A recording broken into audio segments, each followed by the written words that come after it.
ETF index mutual funds నేర్చుకుని stock మార్కెట్లో రాణించాలనుకుంటున్నారా? వెంటనే ఈ నెంబర్కి కాల్ చేయండి. హాయ్ హలో నమస్తే, welcome back to Suman TV. Present మనతో పాటు ఉన్నారు international corporate and soft skills trainer Madhuravani గారు. మేడంతో మాట్లాడదాం. నమస్తే మేడం.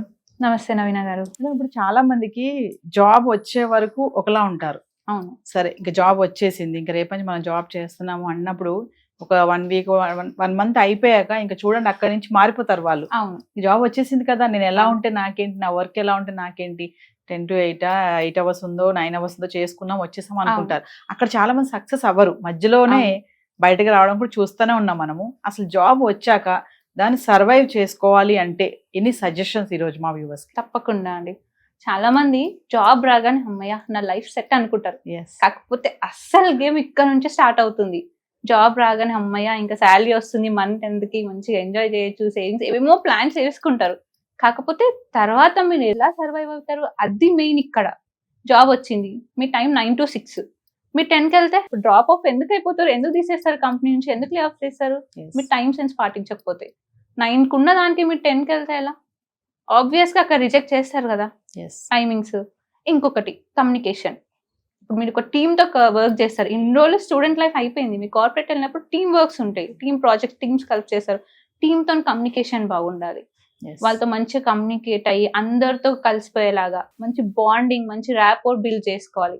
అప్పుడు ఏమవుతుందంటే మీకు టీమ్ ఆఫీస్ లో ఏదన్నా ఇష్యూ ఉన్నా మీ ఫ్రెండ్స్ కవరప్ చేస్తారు, లేకపోతే మేనేజర్ లేదు ఈ అబ్బాయి ఈ అమ్మాయి ఇన్ని రోజులు బాగా వర్క్ చేసింది, లెట్ దెమ్ హెల్ప్, అలా ఉంటుంది. సో ర్యాపోర్ట్ అనేది కాన్ఫిడెంట్ లో మన కమ్యూనికేషన్ ఎంత ఇంపార్టెంట్, మీరు బాండింగ్ కూడా అంతే ఇంపార్టెంట్.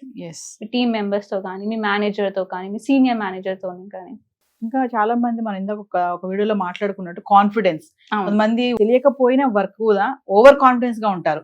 అమ్మ వాళ్ళు నన్ను ఏమనుకుంటారో, నాకు ఇది తెలియదు ఈ చిన్నది కూడా నాకు తెలియదు అనుకుంటారు ఏమో అని, నాకు తెలుసు అని అక్కడ అబద్ధం చెప్పడం, దానివల్ల చాలా ప్రాబ్లమ్స్ లోకి వెళ్ళిపోయిన సిచ్యువేషన్స్ చాలానే చూసాం మనం. అలా కూడా ఉంటారు కదా? అవును, ఉంటారు, తప్పకుండా ఉంటారు.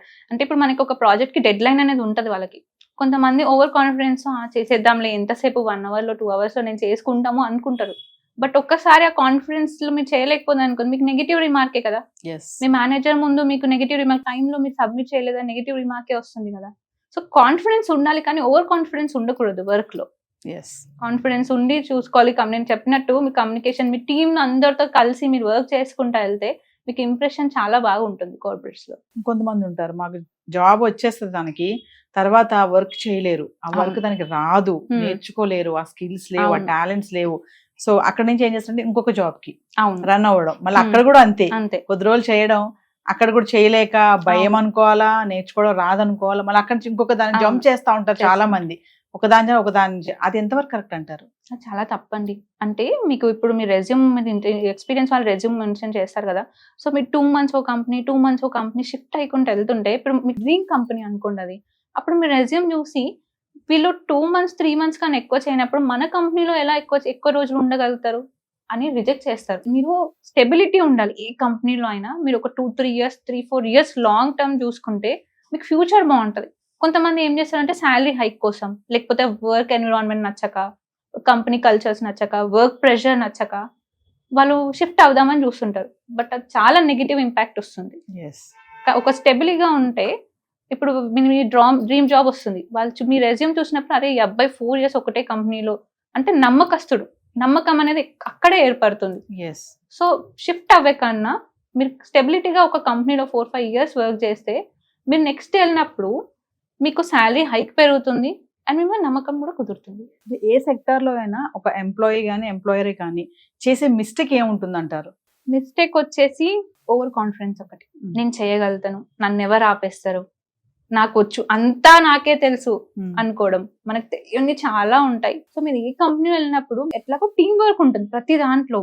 సో మీకు ఎప్పుడైనా తెలియనప్పుడు టీం దగ్గర అడిగి తెలుసుకోవడం తప్పు కాదు, మేనేజర్ దగ్గరికి వెళ్ళి అడగడం తెలుసుకోవడం తప్పు కాదు. సో అలా తెలుసుకొని అందరితో కలిసి వర్క్ చేస్తుంటే మీకు ప్రాబ్లం ఉండదు. స్ట్రెస్ ఉంటుంది, చాలా స్ట్రెస్ ఉంటుంది, ఏ కంపెనీలో స్ట్రెస్ ఉంది, కానీ ఆ స్ట్రెస్ ఎలా మేనేజ్ చేసుకుంటారు అది మీ పైన. 2 types ఆఫ్ స్ట్రెస్ ఉంటుంది, ఒకటి పాజిటివ్ స్ట్రెస్, ఒకటి నెగిటివ్ స్ట్రెస్.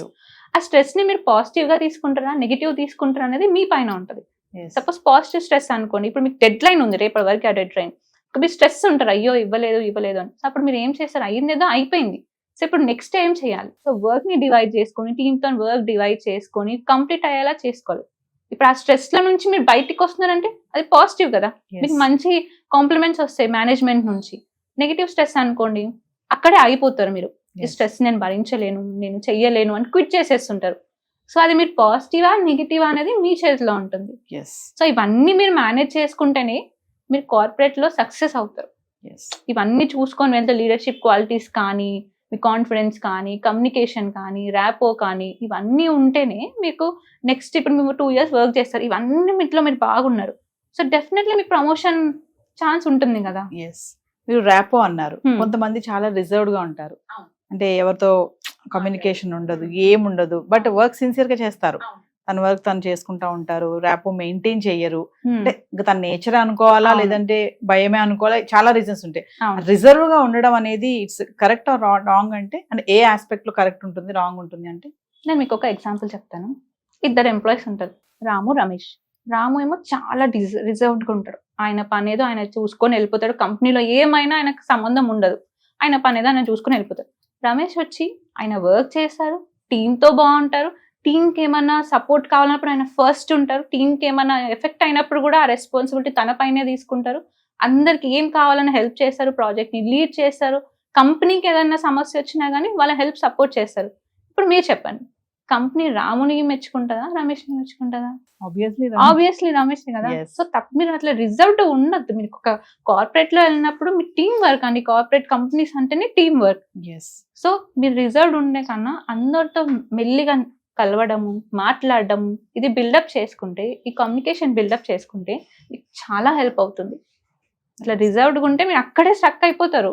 సో మీ మేనేజ్మెంట్, హయ్యర్ మేనేజ్మెంట్ దృష్టికి మీరు వెళ్ళాలంటే మీ వర్క్ అంటే ఓన్లీ ఆఫీస్ వరకే కాదు, మీ చుట్టూ ఉన్న సరౌండింగ్స్ కూడా కలుపుకొని మీరు ముందుకు వెళ్ళాలి. ఇలా అన్నారు, బాగుంది. కొంతమంది ఉంటారు అన్నిట్లో ఇన్వాల్వ్ అయిపోతా ఉంటారు, ప్రతిదీ నేను పట్టించుకోవాలి, ప్రతిదీ నాదే అని చెప్పేవాళ్ళు కొంతమంది ఉంటారు. వాళ్ళు అన్నిట్లో ఫస్ట్ ఉంటారు, మళ్ళీ ఇంకా ఏమంటారంటే అక్కడిక్కడ చెప్పడము, ఇలాంటివి కూడా ఉంటాయి కదా. అంటే అన్నిట్లో నేను ఉండాలి అనేది కరెక్ట్, కానీ నేనే ఉండాలి, ఆ క్రెడిబిలిటీ నాకే ఉండాలి అని కాదు. ఇప్పుడు ఒక లీడర్ అనేవాడు టీం ని తీసుకొని ముందుకెళ్తాడు, అంతేగాని టీం ని నెట్టేసి వెళ్ళాడు వెనకాలకి. సో అన్నిట్లో ఉండాలి, కానీ ఆ క్రెడిట్ నాకే కావాలంటే అవ్వదు. సో చాలా కంపెనీ పాలిటిక్స్ కూడా ఉంటాయి, అవి మనం పర్సనల్ గా తీసుకోవద్దు. అక్కడిక్కడ గాసిప్స్ అవన్నీ ఆబ్వియస్లీ ఎక్కడైనా ఉంటాయి, కాకపోతే అది మనం ఎలా రిసీవ్ చేసుకుంటున్నాం అది మన పైన ఉంటుంది. సో ఫైనల్లీ అండి, జాబ్ వచ్చేసింది, కష్టపడి దాన్ని మనం సర్వైవ్ చేసుకోవాలంటే మీరు చెప్పే కొంచెం టిప్స్ ఏమైనా ఉన్నాయా? అదే అండి, సాఫ్ట్ స్కిల్స్, కమ్యూనికేషన్, ఈమెయిల్స్. మీకు ఈమెయిల్ వస్తుంది అంటే ఏదో కోపంగా ఈమెయిల్ రాయడం అలా చేయకండి. సో కమ్యూనికేషన్ ఒకటి, ఈమెయిల్స్ ఒకటి, బెస్ట్ ఇంకొకటి ర్యాపో. మీ కంపెనీతో ర్యాపో పెంచుకొని కల్చర్ని అలవాటు చేసుకోవడం, team building, leadership qualities, etiquette. మరి కంపెనీకి వెళ్ళినాక కూడా ఎటిక్వేట్ కూడా ఉండాలి కదా. సాఫ్ట్వేర్ ఎంప్లాయీస్ అన్నప్పుడు మంచి నీట్గా డ్రెస్ వేసుకొని ఎటిక్వేట్ ఒకటి, టైం మేనేజ్మెంట్, స్ట్రెస్ మేనేజ్మెంట్, ఇవన్నీ మీరు మేనేజ్ చేసుకుంటే మీకు మంచి గ్రోత్ ఉంటుంది.